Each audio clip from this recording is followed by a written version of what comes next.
Ahorita un día importante y un gran día por lo que se trata el ciclo financiero del país Aruba. El presupuesto 2025 va firmado para a ministra e está na caminho para entregar no parlamento.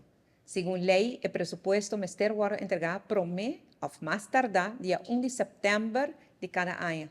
Mirando com 1 de setembro está fim de semana, e mirando com os ministros de Finanças apone prioridade na essa aqui, está claro agora que e ela guarda entregar no parlamento, por mês com 1 de setembro também, maneira que a lei está prescrever.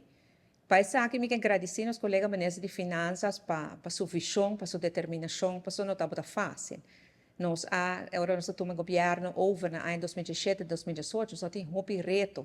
Para mim que seja presupuesto não está agora entregar 3, 4, enviar 6 lunas depois que a ano começar e que já acaba de gastar de placa de país Aruba. A tarde um rato, para agora que já algum ano, traz outra, nós entregar o presupuesto no tempo e a ano aqui hasta promete que é fecha último, mas a lei está prescrever. Danke também na Departamento de Finanças, na turnos profissionais de não somente de finanças, mas também no Departamento de Assuntos de Legislação, DBIZ, e turnos coordenadores de presupuesto que fazem isso possível. É importante ter presupuesto aqui está com mais, nós cumprimos com toda a norma financeira, com nossa palavra acumulada e com nossa âncora de lei. Nós temos surplus, mais, que cumpre com o mínimo de 1%, não está dentro de gasto de personal e personal lasta norma, e com essa aqui nós estamos bajando também o débito do país Aruba. O presupuesto aqui brinda também possibilidade para mais inversão, por exemplo, em edifícios, em carretera, em coisas que são importantes para o governo, e aspecto importante da digitalização de serviços do governo também.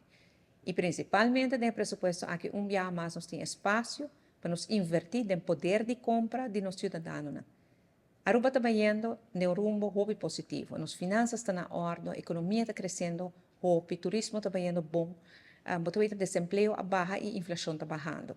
Agora que nós estamos enfocando para o progresso aqui, todo o indicador aqui macroeconômico que está sendo positivo, para nós traduzir o progresso aqui no bem-estar para cada cidadão de nosso país. E pensei, é um dia importante, para sobre começar com um presupuesto na hora, um presupuesto bom em cada outro, um surplus, que vai ajudar nós outro ano, viaje mais, para ajudar cada cidadão a melhorar na força de compra.